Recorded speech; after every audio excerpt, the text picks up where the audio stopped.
the rich thing, and in this case, the truth about Elon Musk's trillions. It's interesting for me to see the reactions by so many people to the news that Elon Musk is now a trillionaire. Interesting, because in truth, of course, he's only a so-called trillionaire on paper. But yes, with a possibility, and most probably a high probability, of becoming a real trillionaire some years from now in the future. I know nothing of the high-stakes money world, because unfortunately I live on the complete opposite end of that scale. But even I know that Mr. Musk cannot actually fill his backpack with trillions of dollars, nor fill any other receptacle for that matter. He simply does not have that kind of money at all. But when that time does come, when he actually does have his trillions, even I know that he would not have taken anything from anyone in the process, but that he would have made that money by creating wealth. No one will be the poorer because he had become a trillionaire. In fact, many people will have become the richer, or as a minimum, become the more self-sustaining. Why? Because the wealth he had created will spill over into more research, more development, more manufacturing, more entrepreneurships, and on one can go. In short, more employment opportunities will have been created, from cleaners to builders, and on again one can go up to managers and executives. And this, of course, is the exact opposite of what socialists and communists do. I regard them as parasitic oppressors and leeches, and all they do is take and take and take from the so-called rich, not from the hardworking, not from the entrepreneurs, but from the so-called rich. And after skimming billions off the top for themselves, they then buy the loyalty of the poor by channeling the remaining crumbs to the poor. I've got poor in inverted commas here. I know that there are really poor people in the world, but sadly a significant percentage of us are poor by choice. We do not wish to exert ourselves, getting up early in the morning to go and listen to the boss at work. We do not wish to work, and we are quite happy to take from hard-working people. We deliberately choose to not be productive, contributing members of society. Rebels without a cause, where there is no cause. The parasitic oppressors and leeches take and take and take, until everyone, except themselves of course, are truly poor, and their country implodes on itself. Nowhere in the world has socialism or communism ever worked. And I've seen videos where people are asked, people that are advocating for socialism, communism, are asked, give us one example of where it works, and they stand there going, it just does not work. Because all it does is, apart from literally killing people, we know that over 100 million people were killed by the communist regimes in the 20th century. But it also kills freedom, kills the joy of invention, kills the joy of accomplishment, it kills creativity, it kills the inner drive for hard work, kills all ambition, and so on. People become soulless zombies, forced to strictly obey the commands of the oligarchy. And the oligarchy repeatedly brainwash these people into believing that they, the oligarchy, are the only ones that know what is best. Just a quick look at what is an oligarchy: a form of government or power structure in which control rests with a small elite group of individuals. I'm thinking of Chinese dynasties, for example. But in our case, I'm thinking that a governance system that comes to mind is especially the communism. And communism in practice, because they enforce everything on people, you have heavy state control. And it's the government rather than the citizens who manages the economy. It's a very autocratic governance system, centralized planning, suppression of dissent, and all these sort of negative attributes or systems that kill the soul of people. We are creative beings.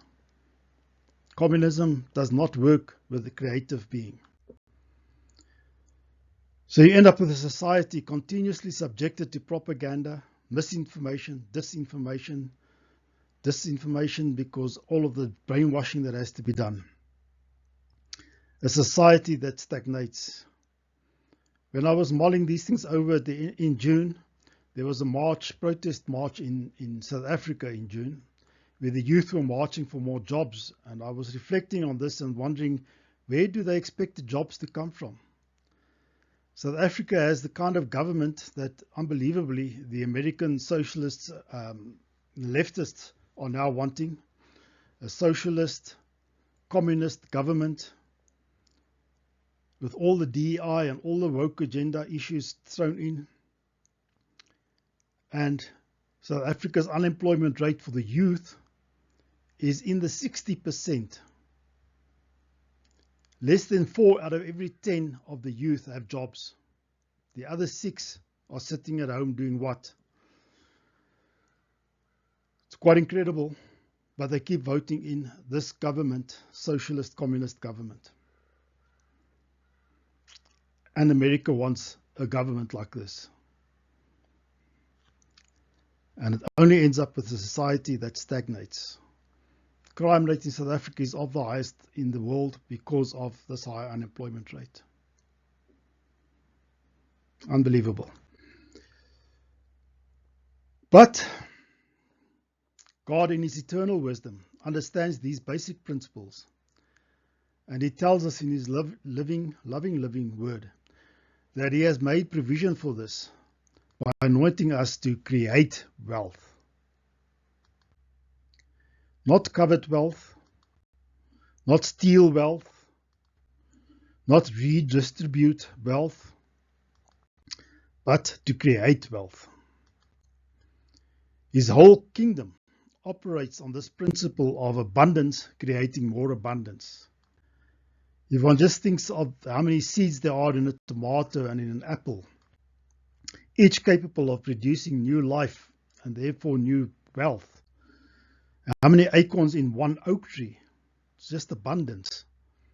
How many sperm cells in order to ensure that one single ovum, basically to guarantee that that ovum will be impregnated.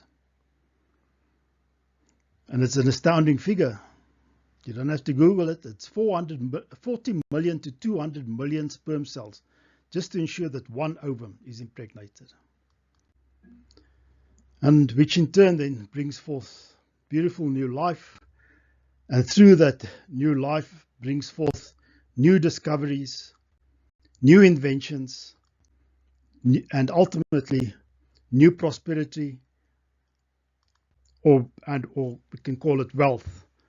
And all of this is only possible in a free market system, not in socialist or communist countries, a free market system. And of course, what is wonderful in a free market system is that somebody comes up with a new concept, but because people are encouraged to take chances, to risk, to study, to develop things, you see all this improvements continuously taking place in a free market system. I'm thinking about Cuba, for example, a communist country. I think the people drive cars that are decades old because there is no development going on. The power to create wealth is an absolute necessity to ensure the survival of a nation and of mankind. It is a blessing to be welcomed and praised. For example, the wealth that existed a millennium ago would not have been sufficient to sustain life today. In fact, the wealth that existed just 100 years ago would be totally inadequate to meet the needs of the 8 billion people walking on this planet today. An example of wealth being created in America They have the free market system. They encourage people to take risks. They encourage hard work. They encourage creativity. And you can just see what kind of wealth is created.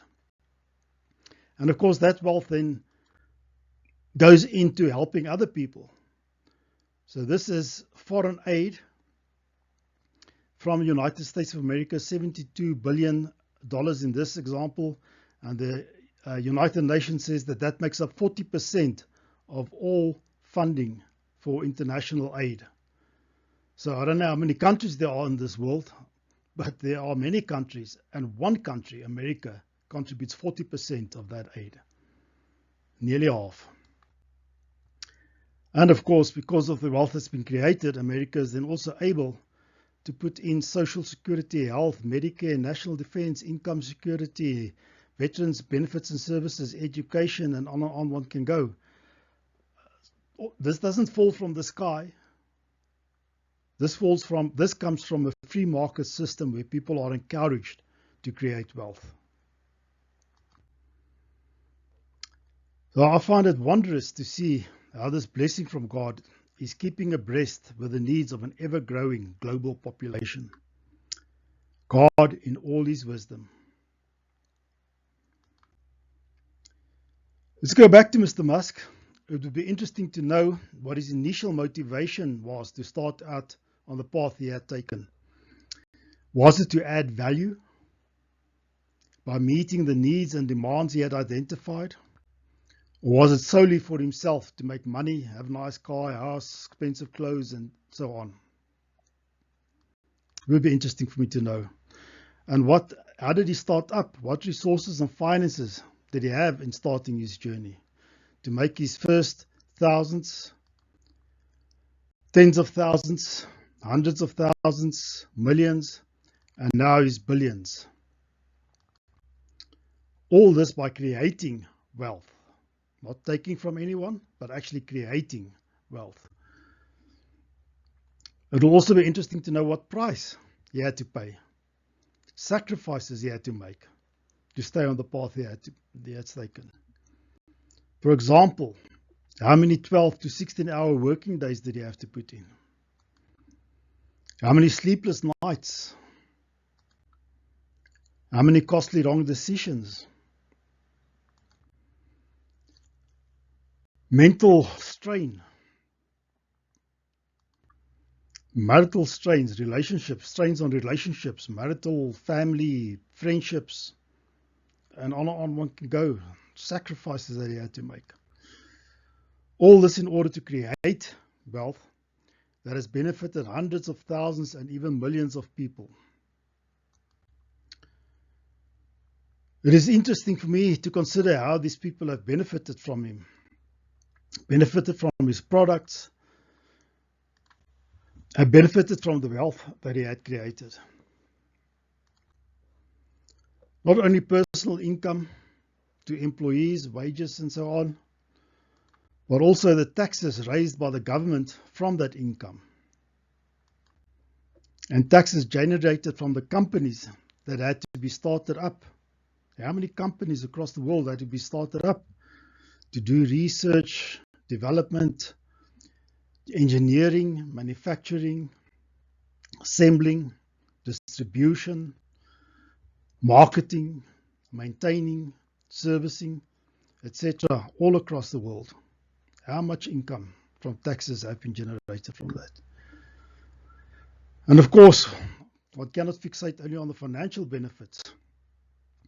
I'm, for example, reminded of the astronauts so callously left to perish in space by the US leftists, 2024, 2025. Mr. Musk, on his own initiative, stepped in and saved them at his own cost. What value can one place on a human life?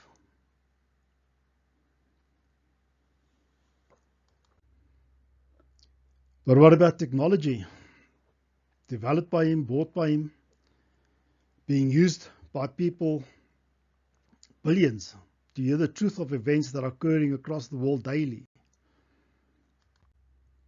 Truths that are feverishly being suppressed by the perverted leftist politicians and, of course, the evil mainstream media outlets. It is harrowing for me to see the kind of lies and propaganda and misinformation that come from these media outlets.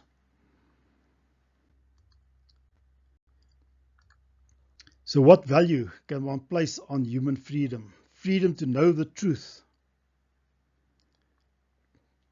to interact with that truth, and then to make one's own choices based on the truthful facts that come to one.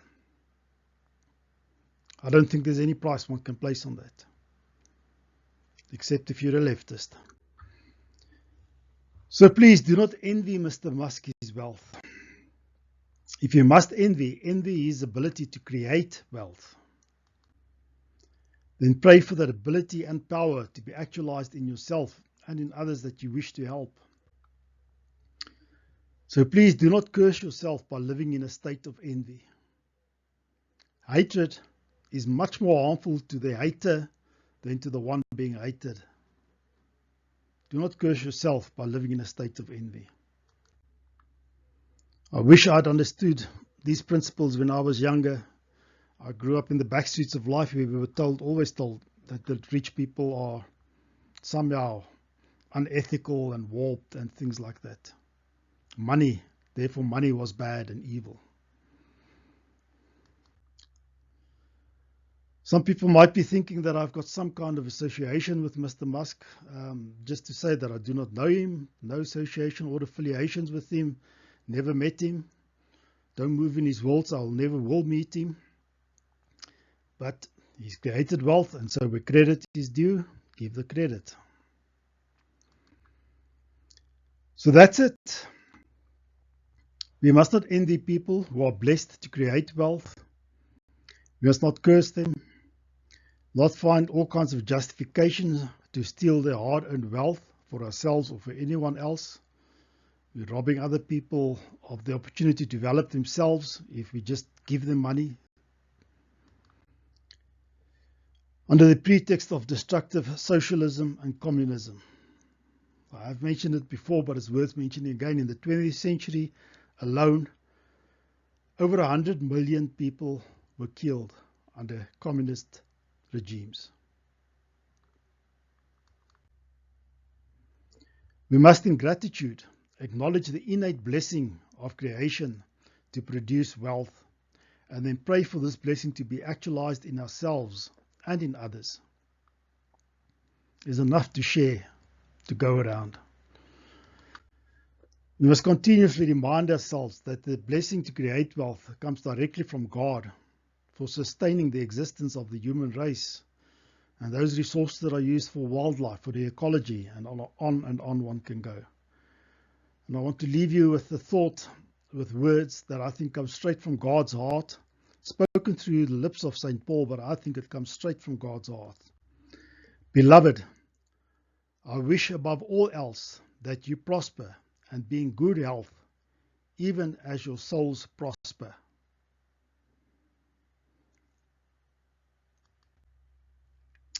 Thank you, everyone.